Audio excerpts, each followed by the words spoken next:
Happy Life, Chapter 70. When it comes to moral values, no one can reap someone else's crop. We are all our own heirs. Immortal spirits that we are, we evolve step by step as students in a school of love, repeating the lessons when wrong or being promoted when right.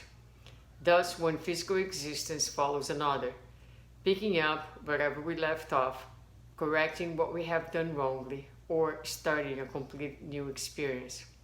What love doesn't accomplish, however, suffering certainly will.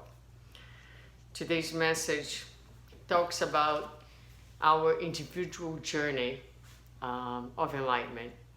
No one can walk the journey for us. We can be surrounded by people, we can be inspired by people, we can be helped by others, but only you, only I can take the necessary steps for my own evolution, for my own enlightenment. No one else can do for me or for you.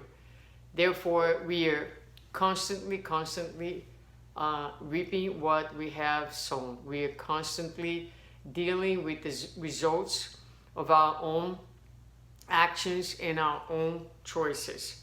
So that's why Joanna tells us here, we are our own heirs. In other words, what we have today is the result of our actions yesterday. Whereas yesterday is literally yesterday, or in the beginning of our existence, or in our past lives. So we are always inheriting the outcomes of our choices and our mistakes, as well as our achievements.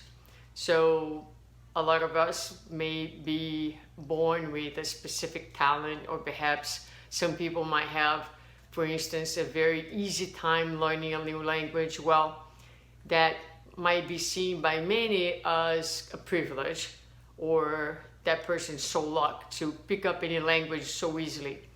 But that is a lot of times the result of achievements done in past lives, and that comes back with us. And as we engage again in that particular learning, it's already there, it's stored, it has been achieved. We have worked, we have acquired, we have developed that talent, and now it just manifests. So it was not granted to us, it was not given to us. We achieved that and now express, and it's a source of enjoyment and happiness. Same thing with our moral life. So we look at someone who is extremely patient, and we say, oh man, that person, right? That's really amazing, how patient, how compassionate he or she is. But those are moral values that they have worked on, and they have gained, they have nourished, they have developed through the course of a lifetime or many lifetimes. So your achievements belong to you, they're a source of happiness for you, and your mistakes also belong to you, and they will be a source of a lot of times troubles, difficulties, obstacles. They're there for a reason, to help you to transcend, to help you to learn, to help you to move forward, right? So we are constantly inheriting our own deeds, the results of our own actions. So Joanna reminds us that we are immortal beings, evolving step by step in this school of love, repeating the lessons whenever necessary, and each existence is going to allow us to pick up from where we left off. So that means that we should try to do as much as we can at this given time, without anxiety, without unrealistic expectations, but giving each day our very own best, and knowing that whatever we don't accomplish this time, we'll have a chance to continue on and do in another lifetime. And finally, what love doesn't accomplish, however, suffering certainly will. So the advice here is choose love always.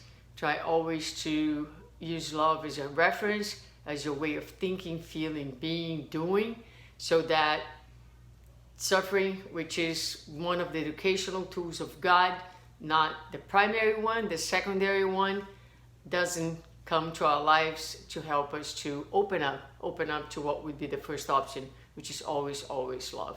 So let's keep that in mind as we go on our days today, trying to reap the absolutely best for ourselves and others so that we can also enjoy the benefits of our own good deeds.